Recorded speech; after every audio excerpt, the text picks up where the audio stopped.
నుంచి శివ గారు మీ ప్రశ్న అడగండి. నమస్తే వారధి. నమస్తే శ్రీనివాస్ గారు.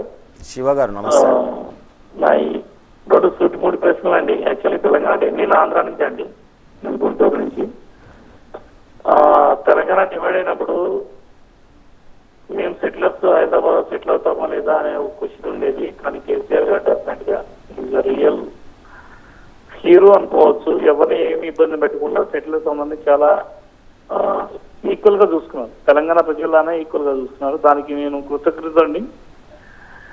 రెండోది, మీరు మీ పార్టీ ఉన్నప్పుడు అన్ని పార్టీల నుంచి ఎమ్మెల్యేలని ఎంపీలని తీసుకున్నారు. అది రైట్ కాదు అని నా సబబు. ఇవాళ సేమ్ రేవంత్ రెడ్డి అదే చేస్తాడు. యాక్చువల్గా ఓటుకు నోటిఫికేషన్ చంద్రబాబు నాయుడు ఆంధ్ర పారిపోయాడు. 10 ఏళ్ళు ఉన్న ఉమ్మడి క్యాపిటల్ ని చంద్రబాబు నాయుడు వదిలేశాడు ఓటుకు నోటి కేసు వల్ల. కానీ మీరు అప్పుడు ఇన్ఫ్లుయెన్స్ చేసి ఉండాల్సింది. రేవంత్ రెడ్డి అనేవాడు, చంద్రబాబు నాయుడు అనేవాడు, they are 420. They are definitely 420. అది తెలంగాణ సీఎం కావచ్చు, ఆంధ్ర సీఎం కావచ్చు, వాళ్ళందరూ ఒకటే అండి. కానీ కేసీఆర్ గారు ఇది ఎందుకు తీసుకుపోలేకపోయారు, అప్పుడు ఎందుకు యాక్షన్ తీసుకోలేకపోయారు, అప్పుడు ఎందుకు సైలెంట్ గా ఉండిపోయారు అనేది నా క్వశ్చన్ అండి. Thank you sir. రాష్ట్రం విడిపోయి చాలా రోజులైందండి. ఆ వైషమ్యాలకు కానీ ఆ సెటిలర్ అనే పదానికి తావులేదు.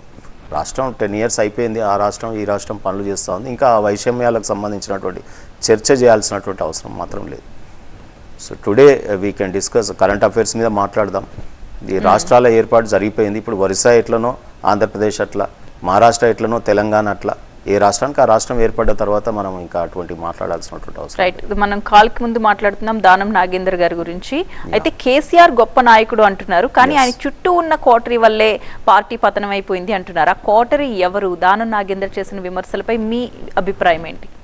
కోటరీ ఏముంటుందండి, అల్టిమేట్గా నాయకుడు అవన్నీ చూసుకోవాల్సిన బాధ్యత ఉంటుంది కదా.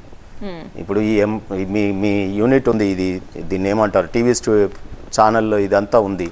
దీని ఎండీ గారు మెయిన్ ఇంపార్టెంట్ అవుతారు, కానీ ఇంకా ఆయన చుట్టూన్న వాళ్ళు దీన్ని పాడు చేశారంటే ఎట్లా అవుతుంది?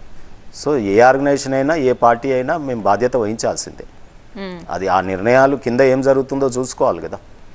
సో నేను అటువంటి అని కాదు, నేనేమంటున్నానంటే పార్టీలో మొదటి నుండి ఉన్నటువంటి వాళ్ళు, వాక్చాతుర్యం ఉన్నవాళ్ళు, ప్రజలకు సేవ చేసే గుణం ఉన్నవాళ్ళు, మొదటి నుండి విశ్వాసపాత్రులుగా ఉన్నటువంటి వాళ్ళకి ఎందుకు ఈ రకంగా మనం ఇవ్వకుండా ఈ కొత్తగా వచ్చినటువంటి వాళ్ళు ఇట్లా చేస్తూ ఉన్నారు? అటువంటిది మా పార్టీ కూడా సమీక్షించుకోవాలని మాత్రం నేను మాట్లాడుతున్నాను. Golf as a game, it is closest to the game that you call life.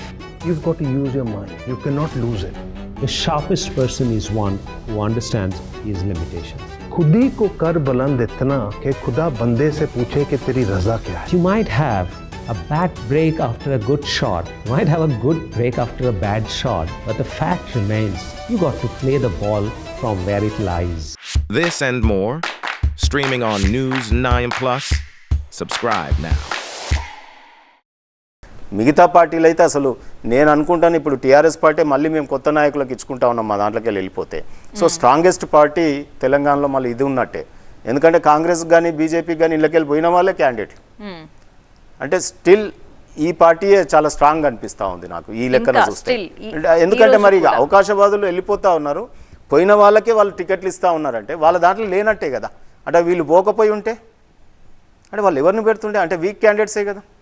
ఒకవేళ ఈ పోయిన వాళ్ళు మా దాంట్లో నుండే పోటీ చేస్తే అంటే మా పార్టీలో ఉన్న వాళ్ళు స్ట్రాంగ్గా వాళ్ళు కనిపిస్తున్నారు, తీసుకొని టికెట్లు ఇస్తూ ఉన్నారు. సో కాబట్టి ఆ పార్టీలు వీక్గా ఉన్నాయి, ఇది స్ట్రాంగ్గా ఉంది.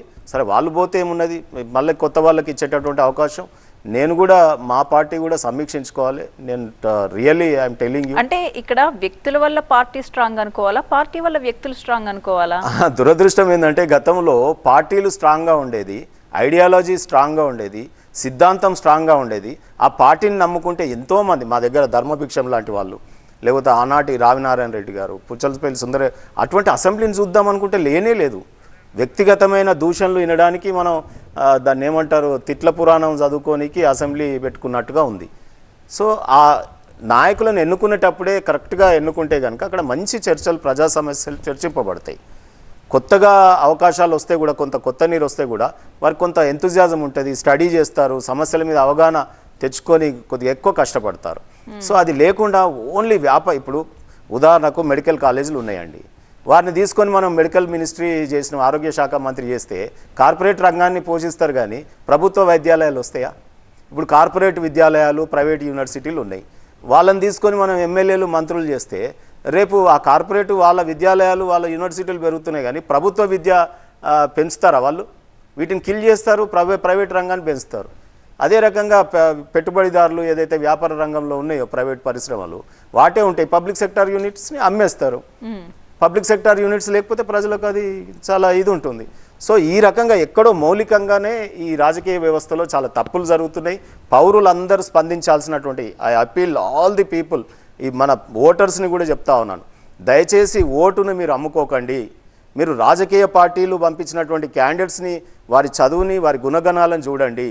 ఇటువంటి వాళ్ళని ప్రజలు ఓడిస్తే సరిపోతుంది, అసలు ఈ రాజకీయ పార్టీలు పెట్టినా సరే కానీ. సో ఓడించేస్తే సరిపోతుంది. రైట్. సో చాలా తప్పులు అన్ని రాజకీయ పార్టీలలో జరుగుతూ ఉన్నాయి. మీరు ఇచ్చిన అవకాశాన్ని నేను ఒక ప్రజాకోణంలో ఒక మంచి ఉన్నతంగా చర్చ జరగాలని నేను ఆ అవకాశాన్ని తీసుకున్నాను.